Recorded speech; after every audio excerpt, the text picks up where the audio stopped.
know some of you, I don't know some of you, but I can tell that you were probably an overachiever because you were at the art center. You've been probably in the top in the class entire your life and or top performing employee at wherever you work. And you have very high standards and you criticize your work and yourself to a degree that's almost depressing.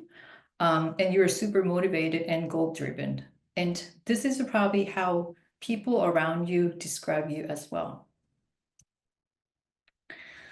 And then you decide to come to this particular program for a number of reasons, that whether it's a change or advance your career, or you're purely pursuing your passion for the field, or personal fulfillment, or you want to deepen your design practice that you've been in a commercial field so long, then you repeat the same thing over and over that you want to do something different. So, people from my class know that I always go with what I value. So you might have not had this exact same frame, but when you're making this decision to come join this program, you probably ran several scenarios of things that how you're going to make this work. That what's the brand of school, what types of curriculums they offer, how much is the cost, what is the duration of the program? Where is it located? What's my time commitment? Is it famous school? Does it have a good network, alumni network? Or am I going to learn the latest and greatest of thinking and practice here? So you probably thought about all these things and made the decision to come here. And you're good so that you got in. And now when you're arriving to a point that it's almost about the time that I'm finishing this school, now, when do you actually get to see the real value from your plan? You probably had a value of whether it's, I'm going to get a dream job because of this experience, or I'm going to get a desirable skills in the field, or I'm going to get a higher salary, or I'm going to have higher rank in my career in the corporate ladder. So when do you see all these things? And when is the point that you can actually say, yes, that was a valuable thing. There was a value in my education and my investment. So with all this commitment and passion that we had in the beginning, sometimes the passion can overwhelm you. And this picture just describe how I was feeling upon my graduation. I went through the same kind of emotional and planning phase that I worked hard, learned a lot. I struggled to thrive, but then my life was like really short-sighted while I was in school because I'm busy. I worried about a particular class. I worried about meeting deadline for my homework. I worried about my thesis.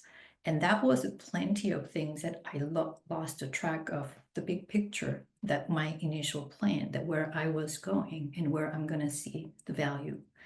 And around the time that I was about to graduate, I was really tired, anxious, and overwhelmed. And, it wasn't my plan, but I was about to graduate and there was no job waiting for me. So what do I do now? And this was not what I thought I signed up for. So my name is Claire. I'm a small designer and I'm a proud MDP alumni from class of 2004. So I believe in the power of a personal story. So this talk is just really about personal story. I'm not going to make something like, here are 3 things that you need to do, or, top 4 things that some recent graduate needs to know, or here are the tactics that what you should include in your resume. None of that. I'm just going to talk about like plain story of what I did and what I went through and where I am now after graduate school. Like in short, that I never thought that I would be doing what I'm doing right now. And it really is about how to navigate and how much flexibility and adjustments that you need to have and build a path for myself.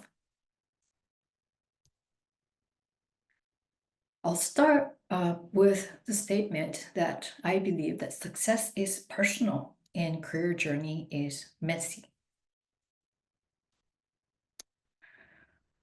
As you know, I have master's in art history. So my earlier career was in the museum and art publication and art scene.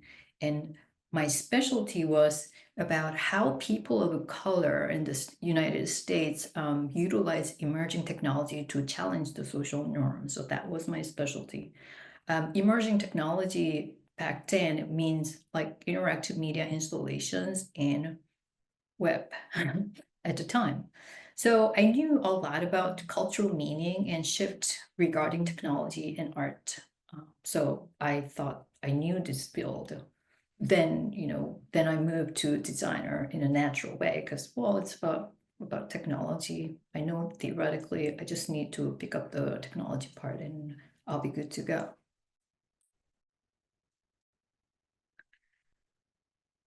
Um, here's my version of a plan. Similar, what in terms of what, like I wanted to get a design degree from a top school and become a designer because top school means that you're going to be learning the best from the best, and you'll be learning with the best as well. So you'll have a good support and network there. Why I wanted to do this, that I had a need to start a new career, to have a job based on a trade, and stay in the creative industry. That the part of it is it's life-changing experience at the time that I wasn't really planning to live in the United States with art history degree. Like my initial plan was that study art history here and go back to Korea and teach art history and put up art exhibitions and become an art critic. So that was my sort of success, master plan success. But then something happened and I had to I'm living here now, so I need to do something different because it seems like pursuing art history terminal degree, which it requires a PhD, is going to be like an impossible thing to do because the time that I need to put in, the language barrier, I need to publish books. I had to pick up 3 different foreign languages. I already passed like French and German to get art master's in art history, and then for PhD, I had to pick up another one like Spanish. Like I just can't do, and it was not possible. And I also felt that the art history scene, the art and museum scene at the time feels like a very discriminatory too. So I didn't see any like possibility that I can thrive there. So I thought, well, if the language is a barrier, that how do I utilize that my training and passion for all these creative places and creative practices without really writing or talking about it, then I was like, well, I could be a maker. I have a passion to be a maker. So my value proposition from investing to another master's degree is that, okay, I'm going to get the really good education. I'm going to have a foundation that's going to last forever. And I will continue to keep my passion for becoming a maker. So that's how I decided to come to ArtCenter. So once I decided I'm going to school, that because I didn't know any better, that I purchased Adobe products, taught myself all the software that's out there, and built a portfolio and applied for school, and I was accepted. And there was a huge misunderstanding of what design is for me because my experience with design or technology or art, design in particular was like mostly like prints, like museum catalogs, art books and art magazines, or exhibition installation, which is also experience design, and some web and a lot of interactive installation from the art scene that I was working in. So that's how I just thought, well, you have a like brilliant idea and thought-provoking idea, project ideas, and then you have this software tools and you build it, and there you go, that you're a designer. That's how I understood the design.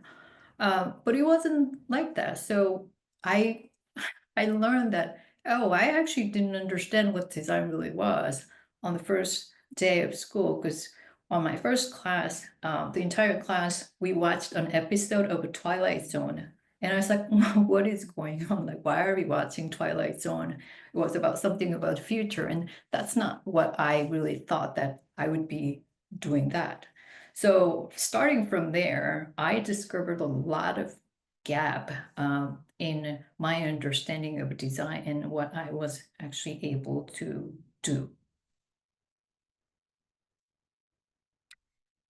So there are a lot of simple things to prove my points that I wasn't ready, and there are a lot of gaps. I'm already in school. Like, how did I get into school when I had so much gaps? Like, I don't know. But there, since I'm a very analytical and critical person, I assessed myself constantly during my education, and I was a person with a multiple negatives to be a successful designer. So number one, I was not a trained designer. So I struggled to become a designer because the concept of research through making is new. I totally didn't get that. Research for me is reading, writing, talking to people. Those are research to me. And then I didn't embrace the concept of you actually do this through making. That was really hard for me to make a transition to that. I also had no industry network at the time, so the the understanding of design for me is a total new concept. So I had a lot of gap. I also had to take or set in a lot of graphic design or visual design classes at our center to catch up in addition to the program. So on a certain quarter that I'm taking like 24 units or 27 units, because I really wanted to build the gap so that I could be better at these things. The second barrier that I thought that I have so many negatives, is that I'm an introvert. I'm a quiet kind of person, but I'm not shy. So I have no problem speaking with people or presenting the idea or things like that. But I hated speaking in English because I just couldn't stand listening to my own broken English. And that made me like a really, really quiet person. And then, if you marry these two, that okay, so you have no training design, so your design sucks. And then you're not a native speaker and you avoid speaking with people or in front of people as much as possible, then you can never be a good student, because I'm lacking in communication in general and execution. So I felt really awkward in the beginning of my education, because all my classmates had a design background. Either they have education or long experience, like 10 years of experience. The last blocker for me was that I could not get over the notion of third class citizen as a recent immigrant. I think the big part of this notion is based on what I study in my master's program in art history, because I dealt with a lot of discrimination and had no support during that time. So, and also becoming a US resident was a consequence of a choice that I made. But it was not a choice that I made with excitement. Like, I didn't want to do that, but that was the only way that I had to do. So it's still early stages when that happens. So I felt that I was placed, and then I had to start over my life, and I had to go through this painful reinvention process. So I was really resentful about all the environment that I was in. So this is a kind of depressing time that I'm dealing with a lot of things, emotional things and technical things.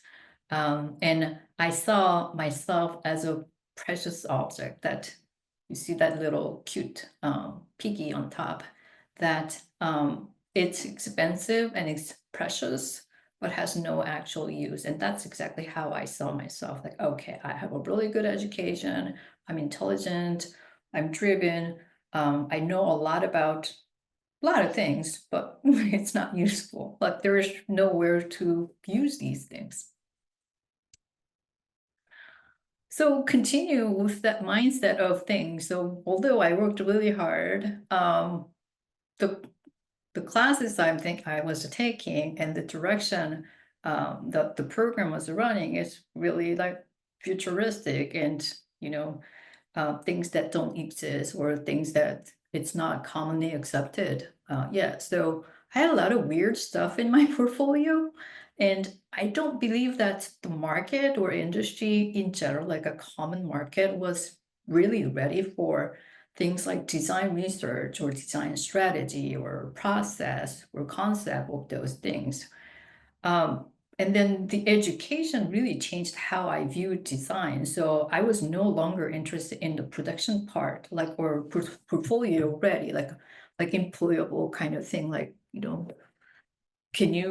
you know how to use a Dreamweaver kind of question, or like how many like flashy banners can you make in one day kind of thing. That I was really not interested in doing that. I didn't want to do that.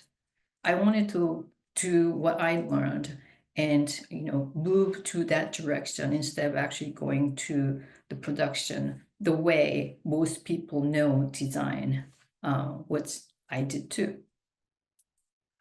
So just for the reference, like this is a screenshot from Google Trends that you see the search term trends, what happens. So I put 5 design title, relevant design title, and then see UX designer, that's yellow. That started to show up around 2008 in Google search. That means it's kind of getting common so that people, it's accepted the term and then people are actually looking for this term. So by the time that when I was in school and when I was graduating, which was end of 2004, it was not a thing. So experience design really means a theme park at the time. So closest was the information architect, and that's a role that I played for several contract jobs, but UX was not a thing yet. So what do I do? So now I'm a reborn person. I'm a designer. I want to do these things because I think this is what design should be, and this is where design is going. But then there's no job waiting for me again. So when there's no hope, what do? We must invent it. So, for me, that the depressing part is that it's not by anybody's words, that by my own definition, I'm not a great designer, with a lot of justification. I didn't like the big corporations, and the most jobs were web designers, which I didn't want to. So I'm in a situation like, okay, so I don't have a job with the benefits, but I'm still really picky. So I actually limited my options and path. So I was looking for jobs in like education, nonprofit, and public sector, those areas that I thought that this is a meaningful thing that I could do with the design. But these jobs are not always readily available either. But something just came up in a very interesting way, that while I was looking for a job, nothing's available on a very random days that I would apply for jobs that I didn't even care or valued just because I was desperate. Student loan payment is going to kick in soon.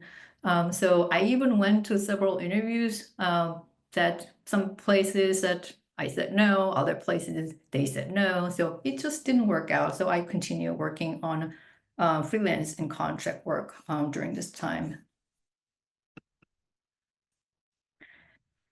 Then my first move happens that someone who graduated from MDP a year before me, she also wanted to do a particular thing. So she was doing a lot of contract and she was also teaching. And she said she got the teaching job from someone before her too. So it seems like there was some sort of trails that MDP people go teach at this particular school. And then if that one person leaves, and then there's the next person take over the job. So I was lucky to have that conversation with her at the moment. So she was leaving for a really large scale contract job that requires her like over a year commitment. She says, I can't teach.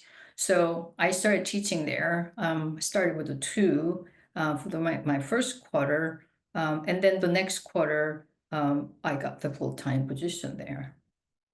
So it wasn't really my initial plan. If you remember what I had in my initial plan on what why value, but I thought I wanted to get a stable creative job from the education. But instead of like finding a web designer job, like more like production job, I started teaching design full time. And I did that for 7 years. I must have liked it, huh? So the school that I taught had an open door policy so that anyone can come. And student demographic was very different from schools that I attended, certainly different from ArtCenter. There were a lot of people they're the first college graduate in their entire family. There are students who couldn't learn well in the traditional educational system, or there are people who already had a college degree, but they could not find a job, so they're looking for a career change. And then every student had a story, and some of them had a very challenging life that I have never thought about. Like, my father is in jail, I'm taking care of my 13-year-old stepbrother kind of situation. It was really, really different.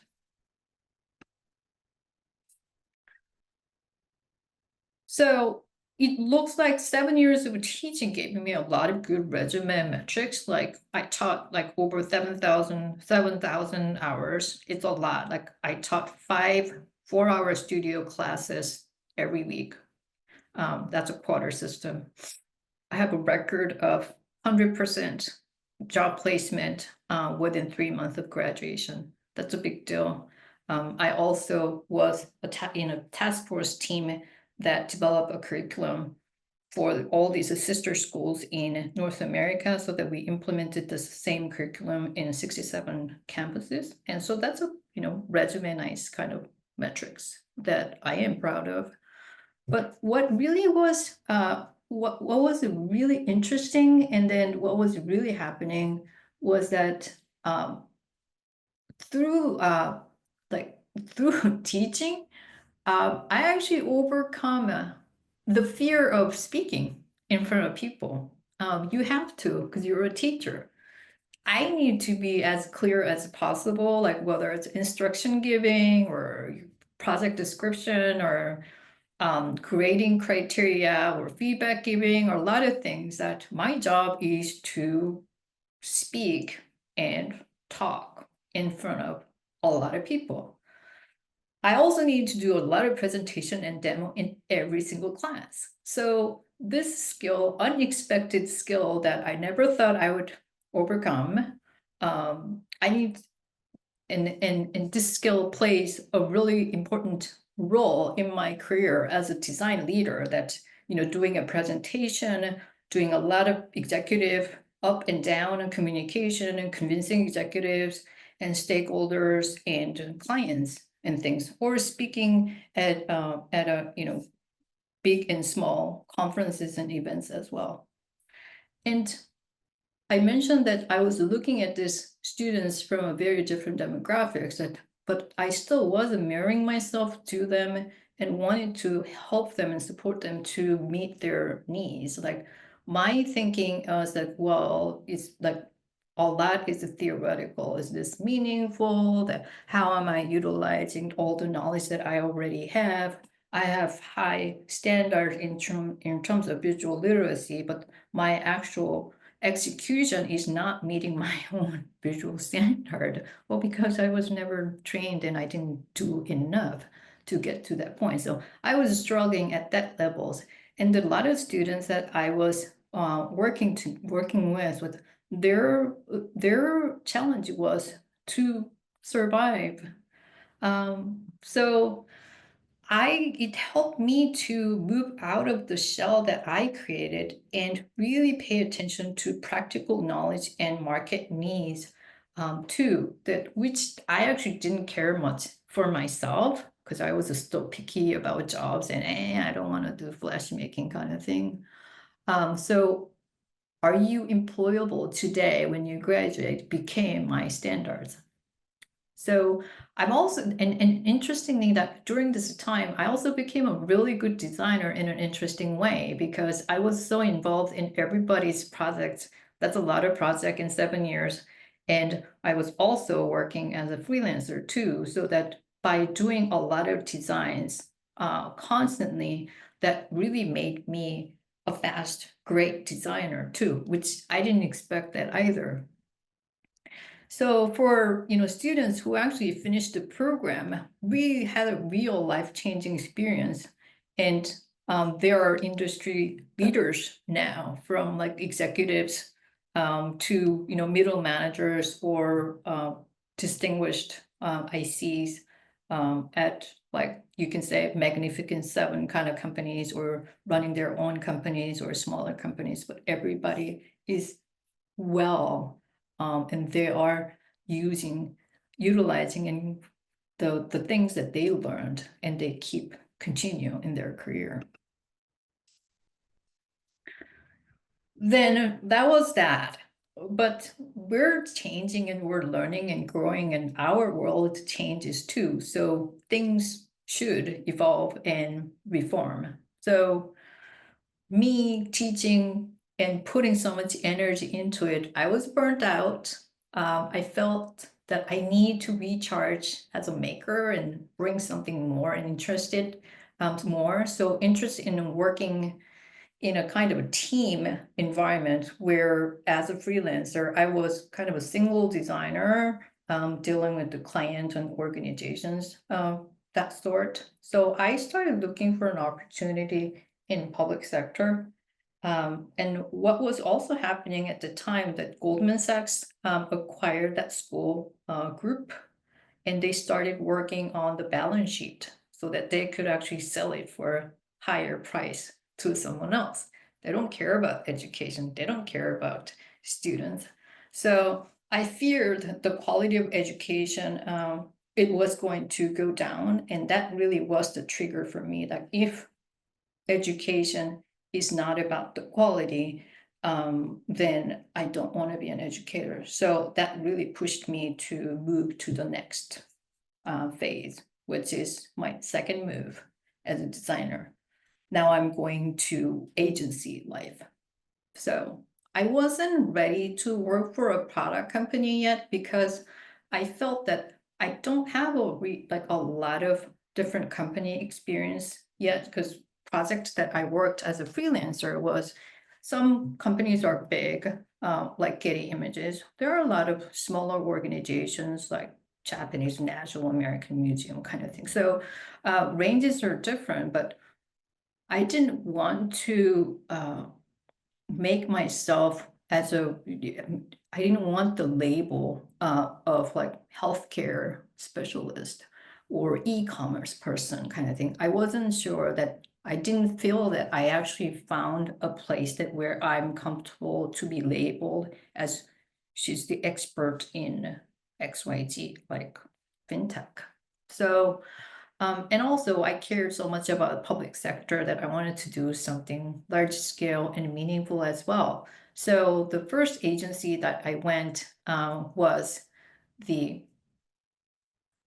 public sector, the agency that deals with the public sector. So they worked with, from a very small agency, like on a city level, like Palm Spring, Santa Monica, and then mid-size like LA Metro or San Francisco Metropolitan Transportation Commissions, or really large agencies like FEI and IRS. So those are interesting experience, and I had a lot of exposure to not just the public facing work, if it's a city and small thing, and then there were a lot of system related work, like how does vendor, the metro manages the vendor, for example.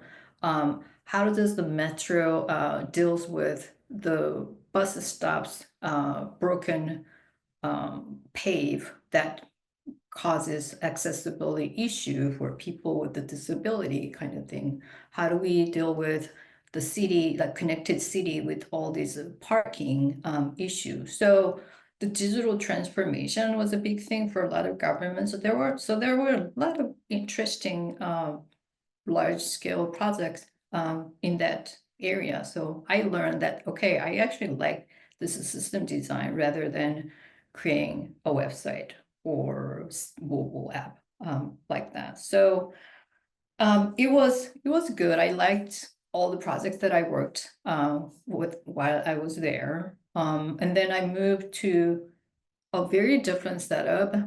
It was large global agency that were about 60,000 employee globally, and design group has about 1,000 designers in there. And they have a model that I learned, that's something called the staff augmentation, so that you're not working as an outsider, you actually are embedded in the team. So for example, like if I'm working on a Google account, that I have my team and I actually work at a Google office and I work on a product in the Google, and that's my vertical. That's what I and my team is going to build and deliver. So that was an interesting experience, and it exposed me to a lot of different industries in a short period of time with large scale companies. So I had a really good exposure to different things, helping me more about, okay, so what are the things that I actually like before I make sure that I am labeled to something. And this also, forces me to do a lot of design and management, leading a team, building a team, managing clients, stakeholders, executive presentation, winning the deal. So there were a lot of those things. And one particular thing that I started to believe in, and it's core of my practice now, is the accessibility. That if you are thinking about all this public sector work, accessibility is a real thing. Not many people pay attention to it because we're excited about so many other cool things. But it really made me realize that, well, the lowest common denominator can be the most impactful design. And that really, I take it to my heart, and it continues to the next round of things in my practice. Then it's the third move so far. This is the latest move. And with all this experience things, I realized I enjoy working on system design. I like complex workflows and a lot of customization needs. Whether it's a product, UX, or team, or organization, I like working on something dysfunctional and clean it up and make it like a really seamless experience, whether it's a human experience or product experience. So I am at B2B SaaS, this place and my previous job too. This is a place that my voice got like stronger, presence got stronger, that whether I have a seat at the table or I earned the seat at the table, that requires me to be more business savvy, work with the design maturity and evangelism, and really push for design-led initiatives, and actually brings a lot of revenues because of that design-led initiatives. I kind of became a really good at scaling design org now, that working on the infrastructures, upping the efficiencies, creating frameworks, standards, and learn how to delegate more instead of assigning a task. I'm actually delegating responsibility. Part of the thing that's also interesting is I actually participate in politics, office politics now, looking for win-win situations so that I know who to team up or who to manage ahead of time or who to bring it early on. And then also building this empathy and practice this empathy for colleagues, not just users, empathy for colleagues, empathy for my manager, empathy for executives, empathy for our board members, so that I understand different needs and desires from this business, and learn and practice negotiation skills. So in both places that I've been the most senior designer rank in the companies, and this makes me also define a mission, vision, value of the design organization and how this is going to influence the business operation. So this is where I am now. Lastly, we'll wrap up with a statement with impact creation is personal. And that's what I know and I learned.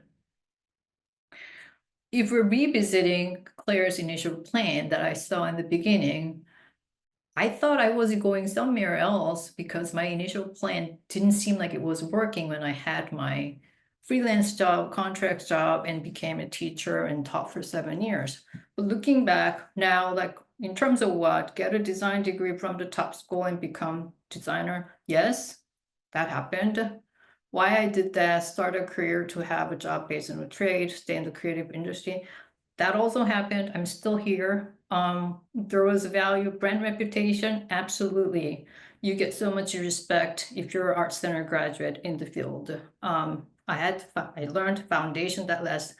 Sure, that's how I was able to teach and win like teaching awards and all other amazing things as a teacher. Having a passion for being a maker, yes, I'm still, Figma auto layout fails me still, but I'm not giving up. I'm still playing with these things, so that didn't go away either. So it seems like, okay, so somehow in a magical way that my initial plan proved that it worked out. So, and then thinking about, what happened to the multiple negatives that I was so adamant about and act like arrogant, judgmental person about self-evaluation. First one is a crossed out, not a trained designer. That's not true. I'm a very well-educated designer because I went to ArtCenter. I'm not a native speaker. So it doesn't matter anymore because, I'm speaking and I don't care. As long as I can communicate, that's okay. If I'm not clear, people ask me again, I'll say it multiple times. I was never the best student. Well, I'm not a student anymore, so it's okay. Third class citizen, I really don't care anymore. So I think with all these things that seems like such a huge blocker in my life, more than a career, seems like it's all gone. And it actually happened through the medium of becoming a designer, which is amazing. So final fact check to see the real value. So have I been impactful? Yes, on a personal level, business level, in the public service and design industry, that I touched on so many people's career and life in a positive way. I brought a lot of good business outcomes to the employers. I worked very hard to make wealthy people wealthier. I helped anonymous users to be more productive and public agencies to be more citizen-centric. Therefore, has my career been meaningful? Yes.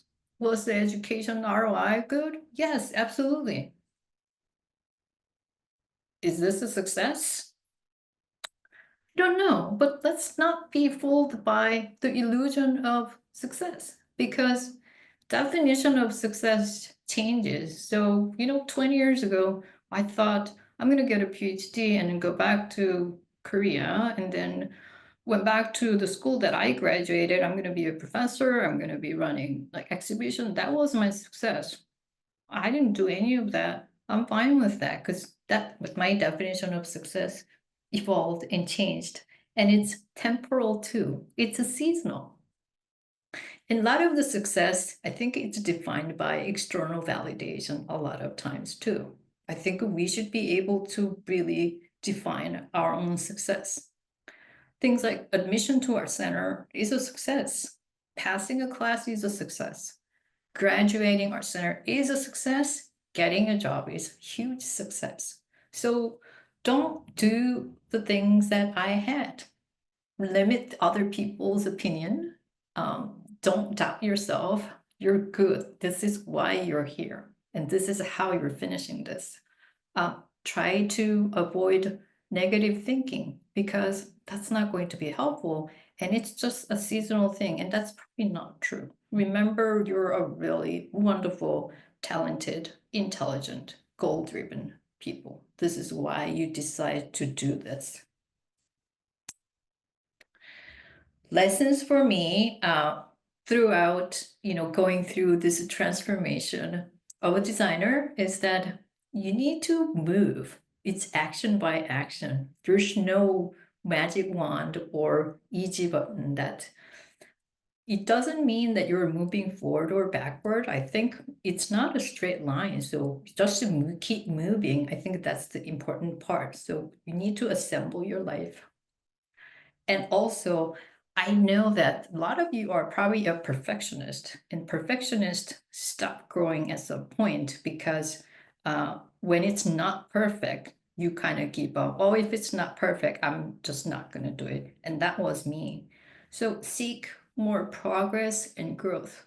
I limited myself by self-judging and assumptions in the beginning of the education.